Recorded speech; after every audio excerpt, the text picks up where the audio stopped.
اپنے شوہر کو، جسے مجازی خدا کہا جاتا ہے، جس کے متعلق پیغمبر اقدس صلی اللہ تعالیٰ علیہ وآلہ وسلم نے فرمایا اللہ کے علاوہ کسی کو سجدہ روا نہیں۔ اگر اجازت ہوتی اللہ کے علاوہ کسی کو سجدہ کیا جائے تو میں بیوی کو حکم دیتا کہ وہ اپنے شوہر کو سجدہ کرے۔ الحمدللہ وحدہ والصلاة والسلام علی من لا نبی بعدہ، اما بعد فاعوذ باللہ من الشیطان الرجیم، بسم اللہ الرحمن الرحیم۔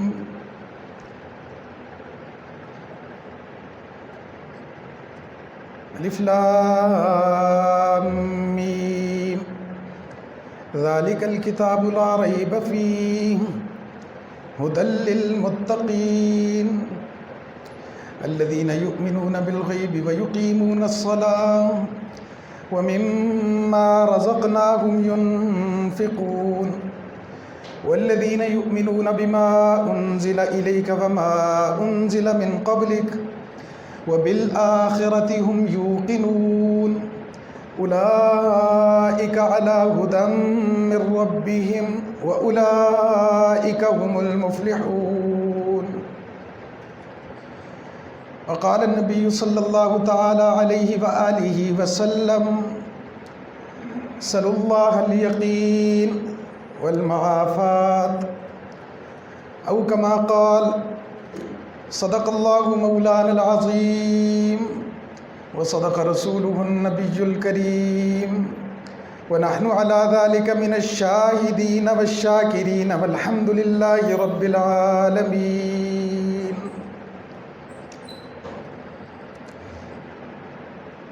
عزیزان گرامی قدر، گزشتہ جمعہ بعض واقعات کے تناظر میں ایک حقیقت، ایمان کا تقاضا، مسلمانوں کی میراث آپ کے گوش گزار کی گئی تھی، اور خلاصہ اس کا یہ تھا کہ دنیا جہان میں کہیں بھی کسی طرح کی بھی کوئی تحقیق، کوئی واقعہ، کوئی حادثہ، کوئی کیفیت ایسی رونما اگر ہو جائے جس سے اسلام کے نام کو، اسلامی علوم کو، اسلامی نظریہ حیات کو دق پہنچے، نقصان پہنچے، تو بطور مسلمان میری اور آپ کی ذمہ داری یہ ہے کہ ہم ہر صورت اسلام پر قائم دائم رہیں۔ واقعات تو ہوتے رہتے ہیں، اچھے اور برے لوگ ہر معاشرے، ہر زمانے میں ہوتے ہیں، لیکن کسی شخص کا کوئی عمل اسلام پر میرا جو ایمان اور یقین ہے اس کو ہلا نہیں سکتا، اس میں کمی نہیں کر سکتا۔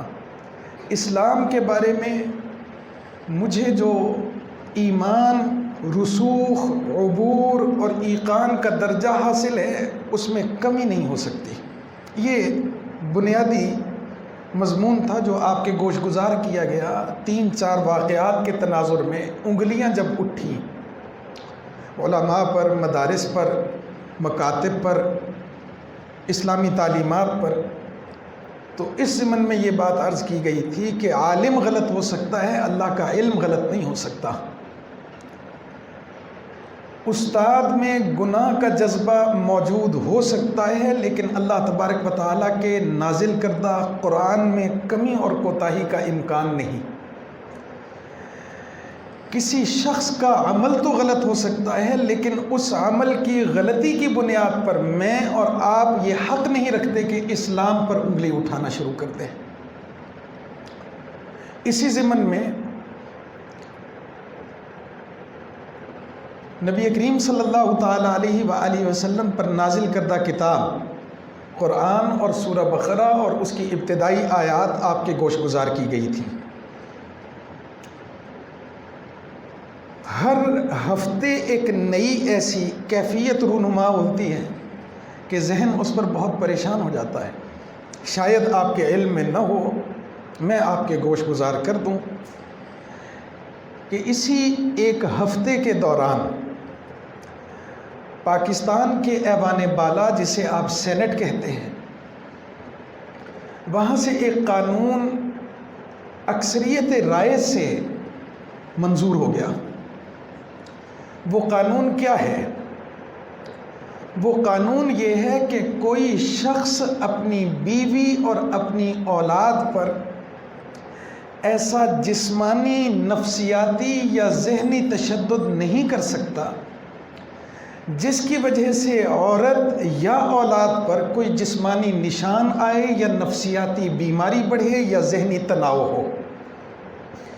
اس کا آسان ترجمہ میں اگر کروں تو وہ یہ ہے کہ کوئی شخص اپنی بیوی اور اولاد کو کوئی کام کرنے سے روک ٹوک نہیں سکتا، ان کو کوئی کام کرنے سے منع نہیں کر سکتا، ان پر کسی طرح کی یہاں تک کہ جائز پابندی بھی عائد نہیں کر سکتا۔ اس میں اور لطف کی بات ہے، وہ یہ ہے کہ اگر ایسی کوئی شکایت اولاد کی طرف سے آ جائے یا بیوی کی طرف سے آ جائے تھانے میں، کوتوالی کے پاس، تو وہ 7 دنوں کے اندر اندر یہ مقدمہ سماعت کے لیے قاضی کے پاس پیش کیا جائے گا اور 9 دنوں کے اندر اندر اس شوہر یا باپ کی سزا کا اعلان کر دیا جائے گا۔ سزا کیا ہوگی؟ کم از کم یا تو 3 سال قید ہوگی یا پھر 1 لاکھ روپے جرمانہ ہوگا یا پھر دونوں جمع کر کے یہ سزا دے دی جائے گی۔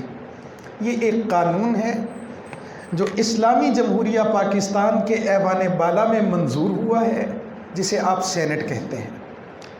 اس سے بھی لطیف بات آپ سنیے، وہ بڑی مضحکہ خیز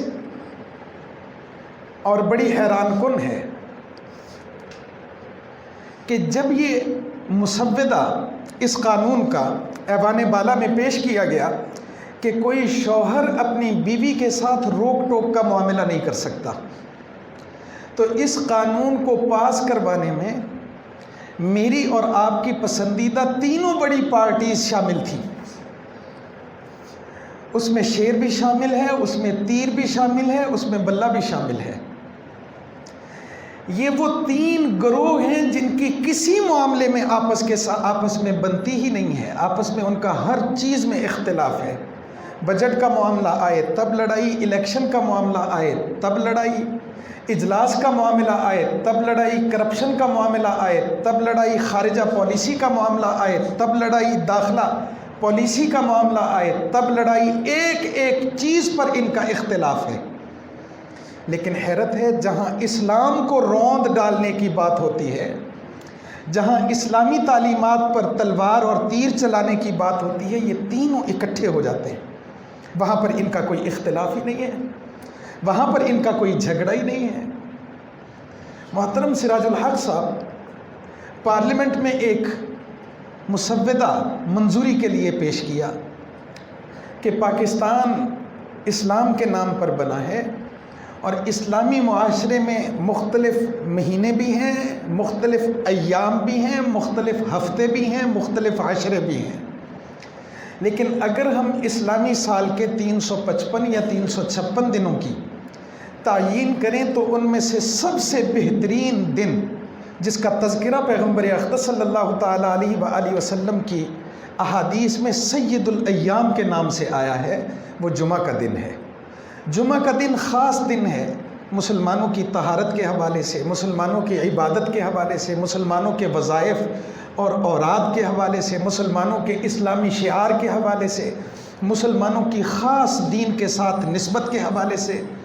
تو یہ جو اتوار والے دن آپ نے چھٹی رکھی ہے، آپ نے جمعہ کے دن کا قتل کیا ہے اور جمعہ کے دن کی چھٹی کو منسوخ کیا ہے، جو دن خاص عبادت کا دن تھا 1، جو دن خاص اجتماع کا دن تھا 2، جو دن خاص طہارت کا دن تھا 3، جو دن خاص الخاص عبادات کا دن تھا 4۔ یہ آپ نے چاروں چیزیں ختم کر دی۔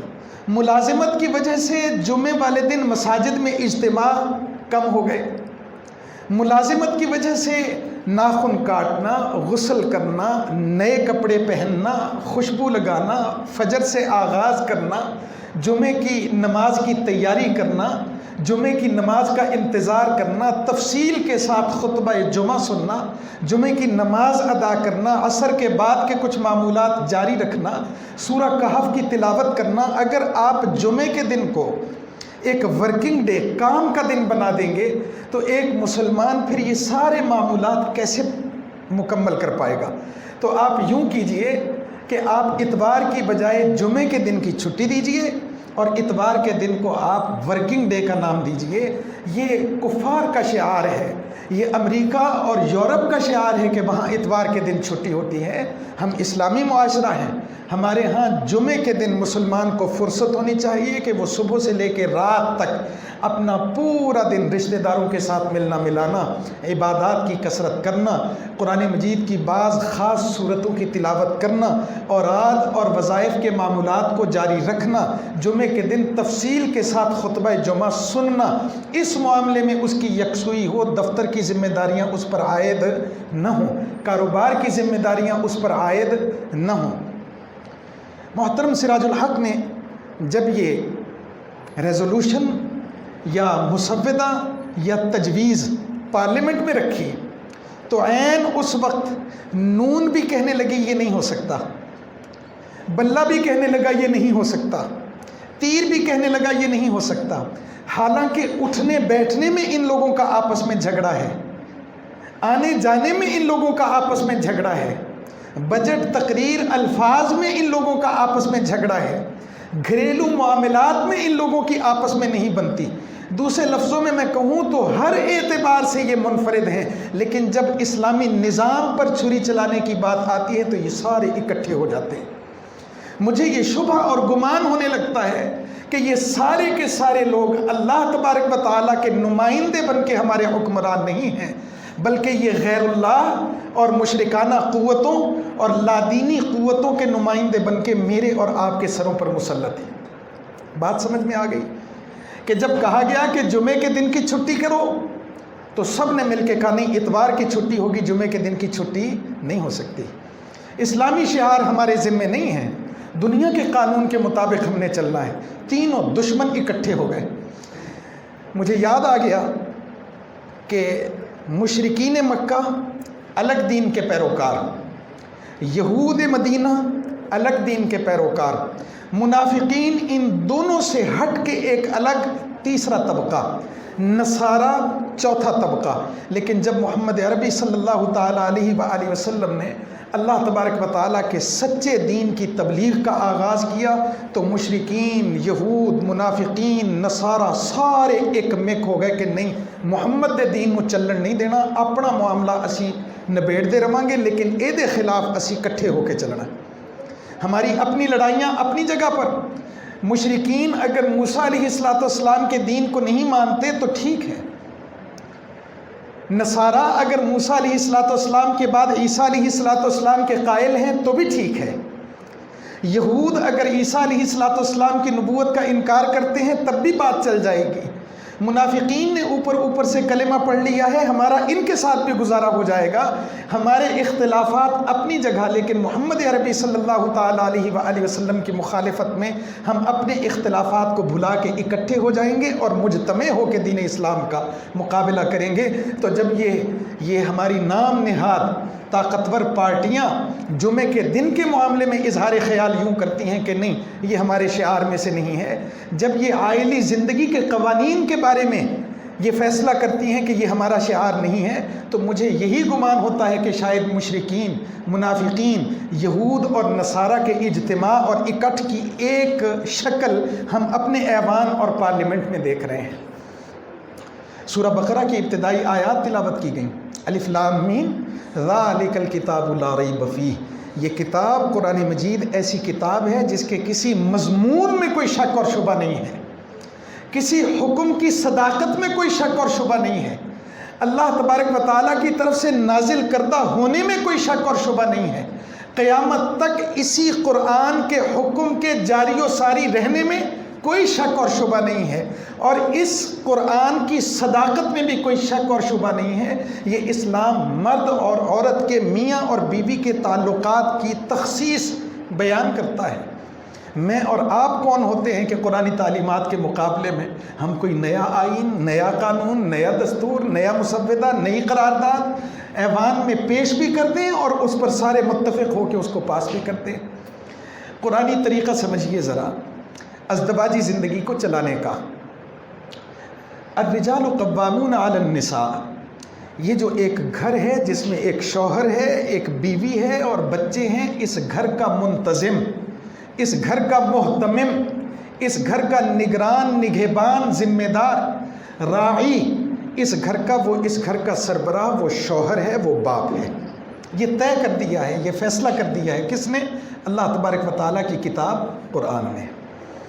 اگر بیوی شوہر کی جائز بات نہیں مانتی تو قرآن مجید کی تعلیم یہ ہے کہ شوہر اچھے، خوبصورت، قابل فہم، پیار اور محبت کے ساتھ بیوی کو سمجھائے۔ سمجھدار خواتین اپنے شوہر کی بات مان لیتی ہیں اگر دلیل کے ساتھ ہو، محبت کے ساتھ ہو، پیار کے ساتھ ہو، لیکن وہ بات سمجھ میں نہیں آئی۔ اس کے بعد پھر دوسرا طریقہ یہ ہے کہ اس کے ساتھ ڈانٹ اور ڈپٹ کرے، اس کو کچھ تنبیہ کرے، اس کی کچھ تادیب کرے، اس کی کچھ توبیخ کرے، اس کو تھوڑا کرخت اور سخت انداز سے سمجھائے کہ تمہارا یہ طریقہ میرے گھر کے قائم دائم رہنے کے لیے نقصان دہ ہے، اپنی اس روش سے باز آ جاؤ، اس سے مجھے اور بچوں کو تکلیف ہوتی ہے، ہمارے گھر کا نام بدنام ہوتا ہے۔ اس کے باوجود، اس دوسرے طریقے کے باوجود بات سمجھ میں نہیں آئی تو قرآن تیسرا راستہ بتاتا ہے شوہر کو کہ ہلکی پھلکی اگر مار بھی ہو جائے، تھوڑا ہلکا پھلکا ہاتھ اٹھانا بھی پڑ جائے، بشرطے کہ نشان نہ پڑے جسم پر، تو تنبیہ کے لیے، توبیخ کے لیے، ڈانٹ کے لیے، سمجھنے اور سمجھانے کے لیے، منوانے کے لیے اس حد تک بھی آپ جا سکتے ہیں۔ بعض خواتین اس موقع پر بات سمجھ جاتی ہیں اور اپنے آپ کو تبدیل کر لیتی ہیں۔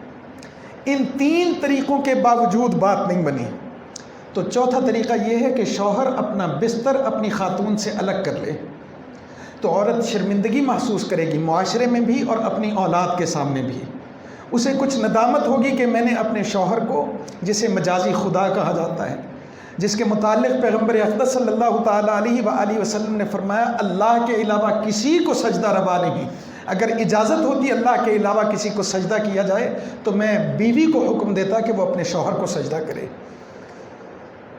میری والدہ کم و بیش 4 سال سے زائد کا عرصہ ہو گیا ہے بیوگی کی زندگی گزار رہی ہیں، اور مجھے یہ بات کہنے میں کوئی حرج نہیں ہے کہ میاں بیوی کے آپس میں بہرحال اختلافات ہوتے ہیں، تو کبھی ان کی آپس کی چپقلش ہماری نگاہوں کے سامنے آتی تھی، لیکن ان 4 برسوں میں بطور بیٹے کے میں نے کوشش کی کہ اپنی والدہ کی کسی جائز خواہش کو رد نہ کیا جائے، ہر طرح سے قربانی دی جائے، ان کا ہر طرح سے خیال رکھا جائے، اور انہیں بھی اس بات کا احساس ہے۔ اگر کسی گھر میں کوئی بیوہ خاتون ہو تو آپ ان سے بھی تسلی کر لیجئے گا۔ تو میری والدہ آنے جانے والوں سے جو اپنے شوہروں کا شکوہ میری والدہ چونکہ استاد بھی ہیں ان سے کرتی ہیں کہ میرا شوہر ایداں، میرا شوہر ایداں، تنگ بہت کرتا ہے، یہ بہت کرتا ہے، وہ بہت کرتا ہے، میری والدہ کہتی ہیں کہ شوہر زندہ موجود ہونا چاہیے چاہے وہ بستر پر ہی بیمار کیوں نہ پڑا ہو، یہ اتنی بڑی نعمت ہے۔ جب وہ چلا جاتا ہے پھر احساس ہوتا ہے، اور میری والدہ کہتی ہیں کہ میری اولاد نے کوئی کسر نہیں چھوڑی، لیکن افسوس شوہر کی کمی کو کوئی دوسرا رشتہ پورا نہیں کر سکتا۔ یہ شوہر کی قدر و منزلت ہے، وہ بستر الگ کر لے گا تو عورت کو احساس محرومی ہوگا، احساس ندامت ہوگا، احساس شرمندگی ہوگا، ممکن ہے تب رجوع کرے، لیکن اس کے باوجود اگر بات نہ بنے تو پھر 5واں درجہ ہے حکم من اہلہ و حکم من اہلہا، ان دونوں کے رشتہ داروں میں سے مضبوط ایک فرد کو چنا جائے، کسی بزرگ کو، کسی سمجھدار کو، کہ آؤ بھائی ہماری آپس میں نبھ نہیں رہی، ہمارا آپس میں نظام چل نہیں رہا، ہمارے گھر کے اختلافات بڑھ گئے ہیں، آپ بڑے ہیں، آپ بزرگ ہیں، آپ ہم دونوں کے لیے عزت کی جگہ پہ ہیں، آپ ہمارا معاملہ سلجھائیں۔ اور وہ انصاف کے ساتھ فیصلہ کریں. عورت کی غلطی ہے تو عورت کو سمجھا دیں, شوہر کی غلطی ہے تو شوہر کو سمجھا دیں. اور اگر یہ 5 مواقع ملنے کے بعد گھر درست انداز سے نہ چل سکے, پھر کراہت کے ساتھ اجازت دی ہے نبی کریم صلی اللہ تعالیٰ علیہ وسلم پر نازل ہونے والے دین نے کہ پھر اجازت ہے شوہر اپنی عورت کو فارغ کر دے یا عورت اپنے شوہر سے تقاضا کرے کہ مجھے الگ کر دو. یہ اسلام کا ایک خوبصورت نظام ہے. اگر میں آج اپنے بچے کو برا کام کرنے سے نہیں منع کروں گا تو وہ برائی پر آمادہ و تیار ہو جائے گا. میری زندگی بھر کی کمائی تو میری اولاد ہے, وہ ساری میری نگاہوں کے سامنے لٹ جائے اور برباد ہو جائے. ایک باپ کیسے برداشت کر سکتا ہے؟ میں عقلی بنیادوں پر آپ سے سوال کر رہا ہوں. آپ دن رات محنت کرتے ہیں, کھپتے ہیں, پسینہ بہاتے ہیں, مشقت کرتے ہیں, بوجھ اٹھاتے ہیں, تکالیف برداشت کرتے ہیں, نیند قربان کرتے ہیں, سکون برباد کرتے ہیں. کس لیے؟ آپ ایک ہی جواب دیں گے, اپنے گھر والوں کے لیے, اپنی اولاد کے لیے, اپنے بچوں کے لیے جو میرے وجود کا ٹکڑا ہے. ان کی تکلیف برداشت نہیں ہے. میں چاہتا ہوں وہ امن و امان سے سہولتوں میں جئیں. چلو ٹھیک ہے, میری خیر ہے اگر میں مشقتوں کے ساتھ بھی زندگی گزار لوں, لیکن جب آپ تھکے ہارے گھر جائیں اور آپ کو پتہ چلے بچے نے یہ غلطی کی ہے, یہ گناہ کیا ہے, بیوی نے یہاں نافرمانی کی ہے, گھر کا نظام الٹ پھلٹ ہو رہا ہے, تو پھر کیا آپ کو اتنا بھی حق نہیں ہے کہ آپ ان کو سمجھا سکیں, روک سکیں, ٹوک سکیں؟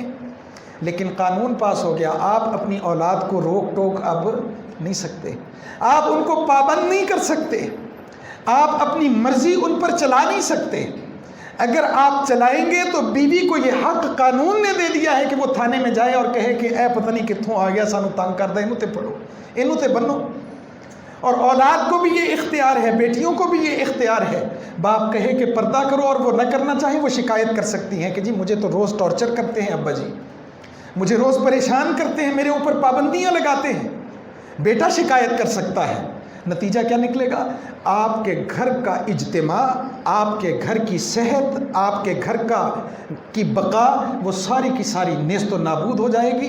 شاید یہ برطانیہ کا یا امریکہ کا یا لادینی قوتوں کا ایجنڈا ہے کہ جیسے ان کے ممالک کا سماجی نظام اور معاشرتی نظام اور آئلی نظام اور گھریلو نظام اور ازدواجی نظام وہ ٹوٹ پھوٹ گیا ہے, تو اے مسلمان کیوں کردا اچھا نظام چلاؤندے پئے آ, انہاں دا بھی ٹوٹنا چاہیے, بھجنا چاہیے.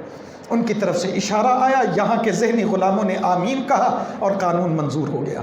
پوری پارلیمنٹ میں 350 سے زائد ممبران ہوں گے, صرف ایک شخصیت اٹھی, اس نے کہا تسی سارے اکٹھے ہو جاؤ, لیکن محمد عربی صلی اللہ تعالیٰ علیہ وآلہ وسلم کے دین پر میں سمجھوتا کرنے کے لیے تیار نہیں.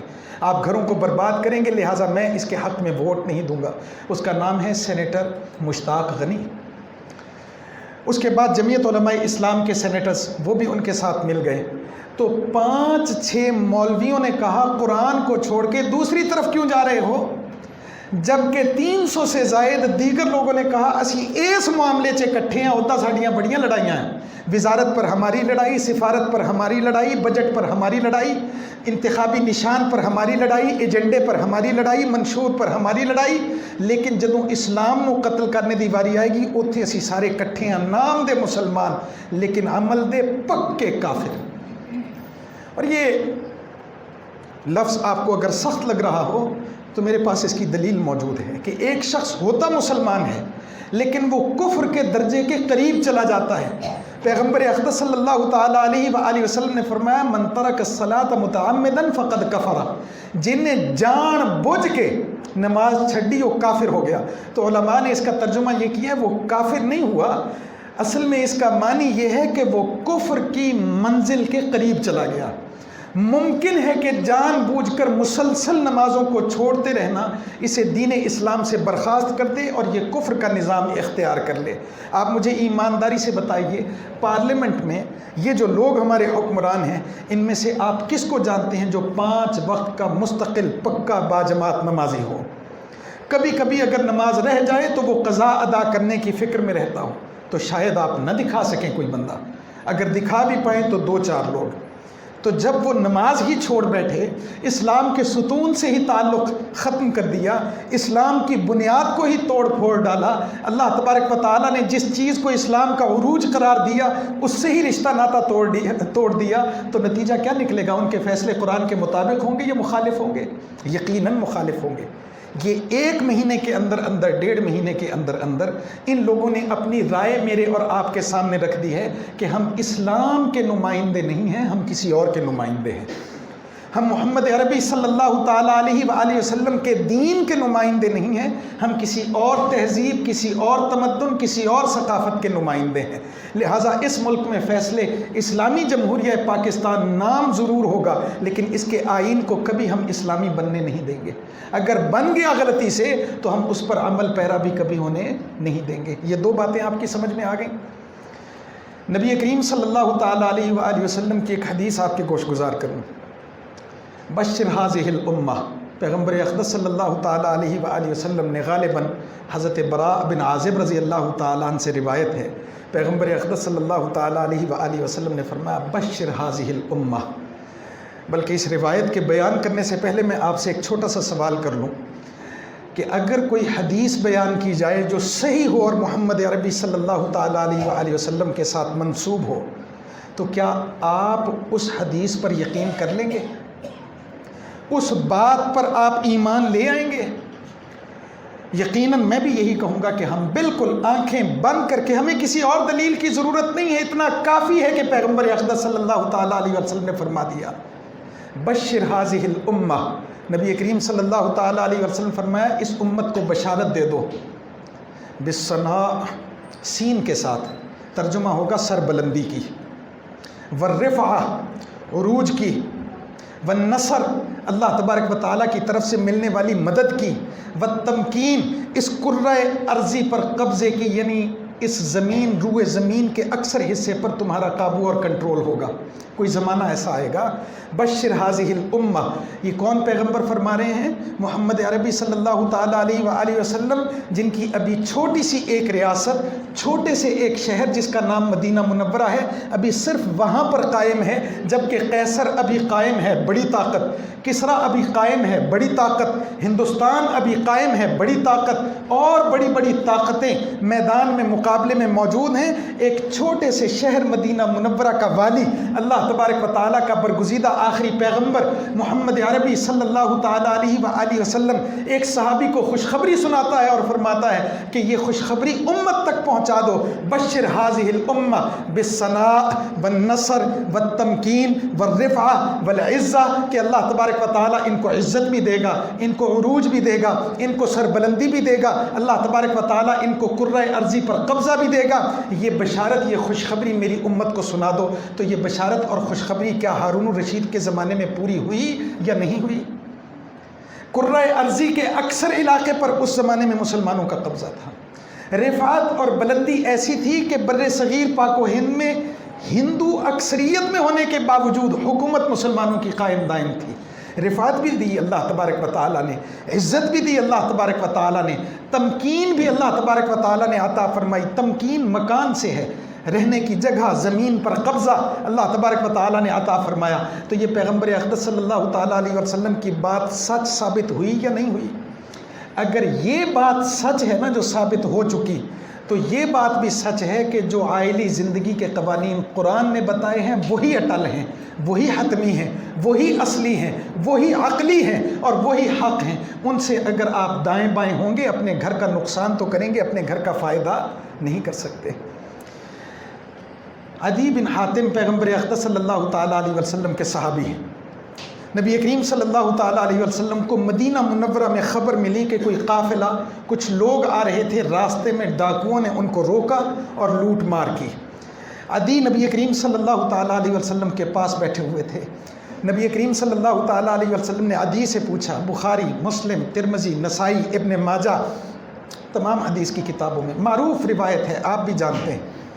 عدی نے پوچھا، اللہ کے رسول، اتنی کمزوری، مطلب آتے جاتے قافلوں کو لوگ لوٹ رہے ہیں۔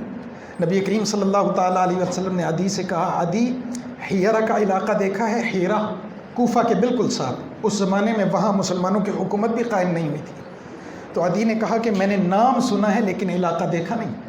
نبی کریم صلی اللہ تعالیٰ علیہ وسلم فرمایا عدی ایک دن آئے گا جب ایک اکیلی خاتون اونٹ کے پالان پر سوار ہو کر کے حیرہ سے سفر کرے گی اور مکہ و مدینہ پہنچے گی، حج اور عمرہ کرے گی اور واپس اپنے گھر پہنچ جائے گی، سوائے اللہ کی ذات کے اسے کسی دوسری قوت کا ڈر اور خوف نہیں ہوگا۔ وہ زمانہ آئے گا۔ عدی کہہ رہے تھے میں حیران تھا کہ ہنی تک قافلے لٹے گئے، ابھی تو ڈکیتوں کی خبر ہمیں پہنچی اور اللہ کے رسول جو بات کر رہے ہیں یہ کیسے ممکن ہوگی؟ اگر عدی تم نے کچھ زندگی پائی تو تم وہ دن دیکھو گے جب حیرہ سے ایک خاتون اکیلی تنہا چلے گی اور لمبا سفر اکیلی تنہا کرنے کے بعد بحفاظت اپنی منزل تک پہنچ جائے گی، اللہ کے علاوہ اسے کسی دوسرے کا خوف نہیں ہوگا۔ عدی کہتے میں پریشان ہو گیا، میں تجسس میں پڑ گیا، میں حیران ہو گیا کہ یہ کیسے ہوگا۔ نبی کریم صلی اللہ تعالیٰ علیہ وآلہ وسلم نے پوچھا عدی قیصر و کسریٰ کو جانتے ہو؟ کوئی دن آئے گا جب کسریٰ کی سلطنت الٹ پھلٹ جائے گی اور وہاں مسلمانوں کا قبضہ موجود ہوگا۔ عدی نے تعجب سے پوچھا اللہ کے رسول کسریٰ ہرمز اتنی بڑی قوت؟ پیغمبر اقدس صلی اللہ تعالیٰ علیہ وسلم فرمایا کسریٰ ہرمز وہ اسلام کے سامنے اپنے گھٹنے ٹیک دے گا، اس کی ریاست کا نام اور نشان مٹ جائے گا۔ اگر تم نے کچھ زندگی پائی تو تم یہ دن بھی دیکھ لو گے۔ عدی کہتے ہیں میں اور حیران ہو گیا۔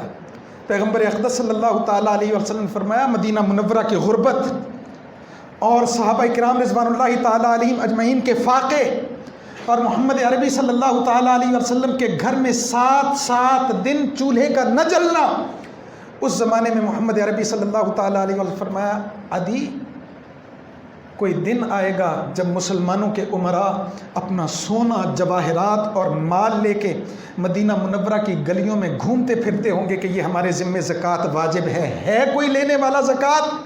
تو زکوٰۃ دینے والے موجود ہوں گے لیکن زکوٰۃ لینے والا کوئی مسلمان موجود نہیں ہوگا۔ اتنی خوشحال ریاست مسلمانوں کی قائم دائم ہو جائے گی۔ عدی حیران کہ پوکسانوں لگی یا پیٹ تے پتھر اسی بننے ہوئے تو اتنی ساری تنگیوں کے باوجود یہ پیغمبر اقدس صلی اللہ تعالیٰ علیہ وسلم کی بات کیسے ممکن ہوگی؟ فرماتے ہیں پھر وہ دن آیا جب میں نے اپنی آنکھوں سے اس کیفیت کو دیکھا کہ عمر بن الخطاب رضی اللہ تعالیٰ عنہ کے زمانے میں حیرہ سے خاتون چلی ہے تنہا، اپنے اونٹ کے پالان میں بیٹھی ہے، حج اور عمرے کی سعادت حاصل کی ہے، اللہ کی ذات کے علاوہ اسے کسی کا خوف نہیں تھا اور تنہا بحفاظت اپنی منزل پر پہنچ گئی۔ میں نے کہا محمد اللہ کے رسول آپ نے سچ کہا، آپ نے سچ کہا، آپ غلط بیانی نہیں کر سکتے۔ پھر میں نے وہ دن بھی دیکھا جب مدینہ منورہ میں لوگ زکوٰۃ دینے والے موجود تھے لیکن لینے والا کوئی موجود نہیں تھا، بلکہ پہلے کسریٰ کی بات آ گئی۔ میں نے کسریٰ کو گھٹنے ٹیکتے ہوئے دیکھا اور اگر میری زندگی نے مہلت دی تو یقیناً میں وہ دن بھی دیکھوں گا جب زکوٰۃ دینے والے موجود ہوں گے لیکن زکوٰۃ لینے والا کوئی موجود نہیں ہوگا۔ یہ پیغمبر اقدس صلی اللہ تعالیٰ علیہ وسلم کی 2 پیشین گوئیاں، ایک وہ جو بالکل سچ ہو گئی اور عدی نے اس کی شہادت اور گواہی دی، دوسری وہ جو میں آپ کے گوش گزار کر رہا ہوں۔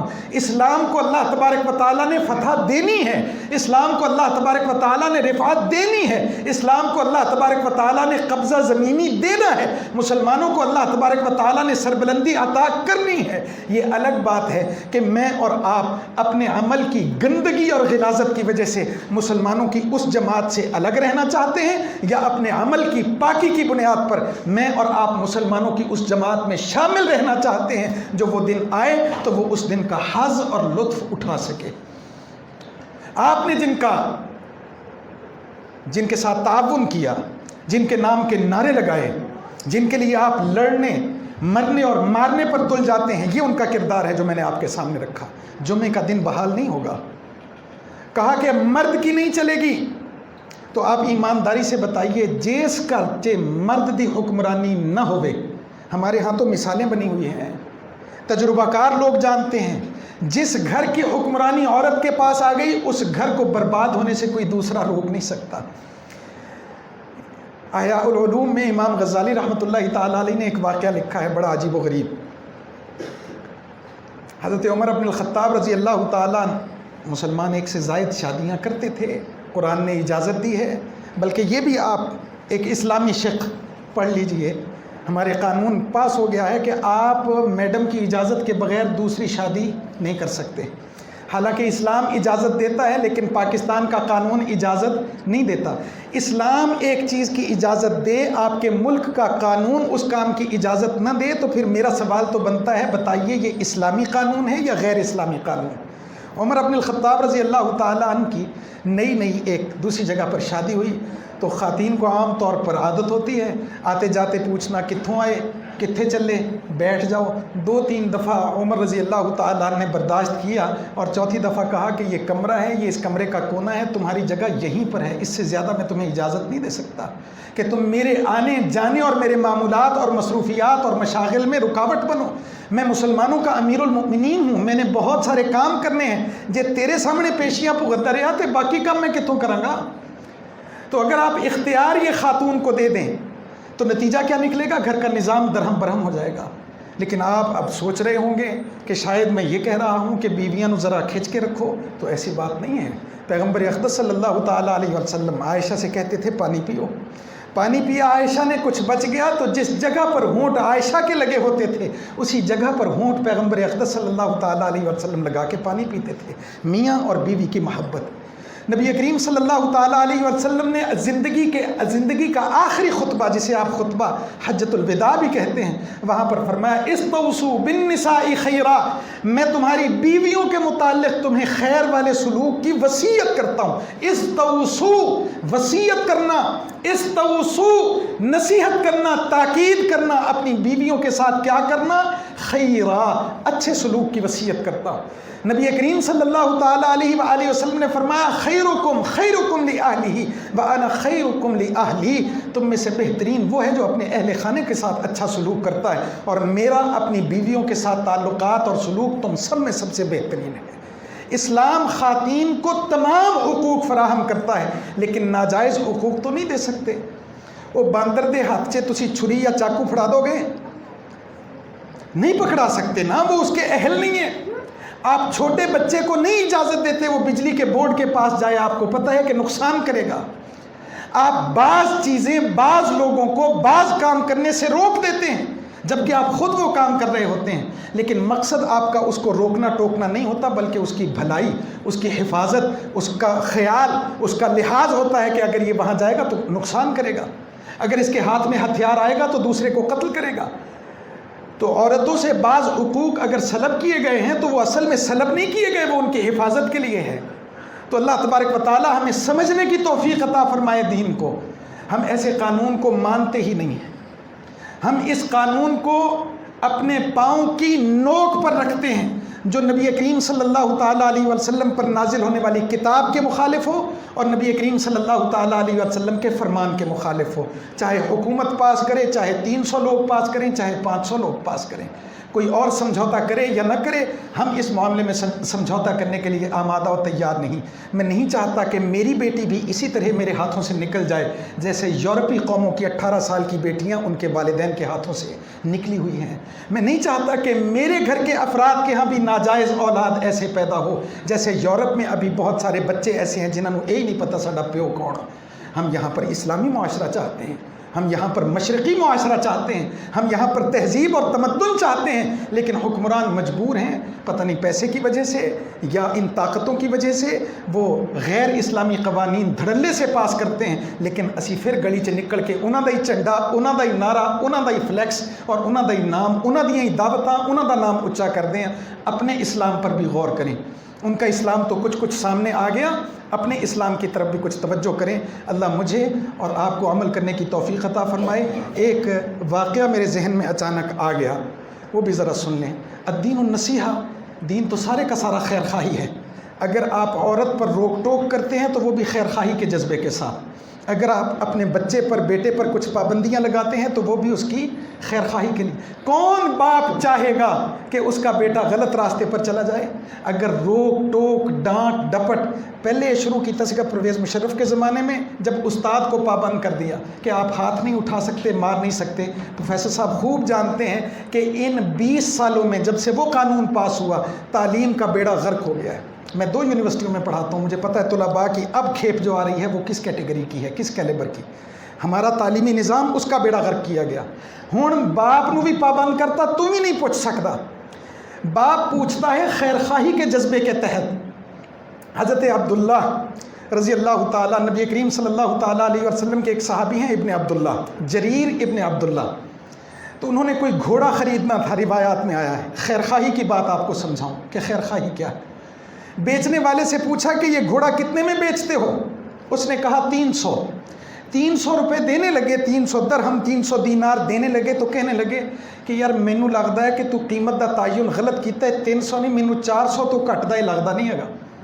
تو اس نے کہا آپ کی مرضی ہے، میں تو 300 مانگ رہا ہوں، آپ 400 دینے کے لیے تیار ہیں تو 400 دے دیں. 400 دینے لگے تو کہا کہ نہیں مجھے تو 400 سے بھی زیادہ قیمتی لگ رہا ہے، 500 ٹھیک نہیں ہے. اس نے کہا 500 دے دیں.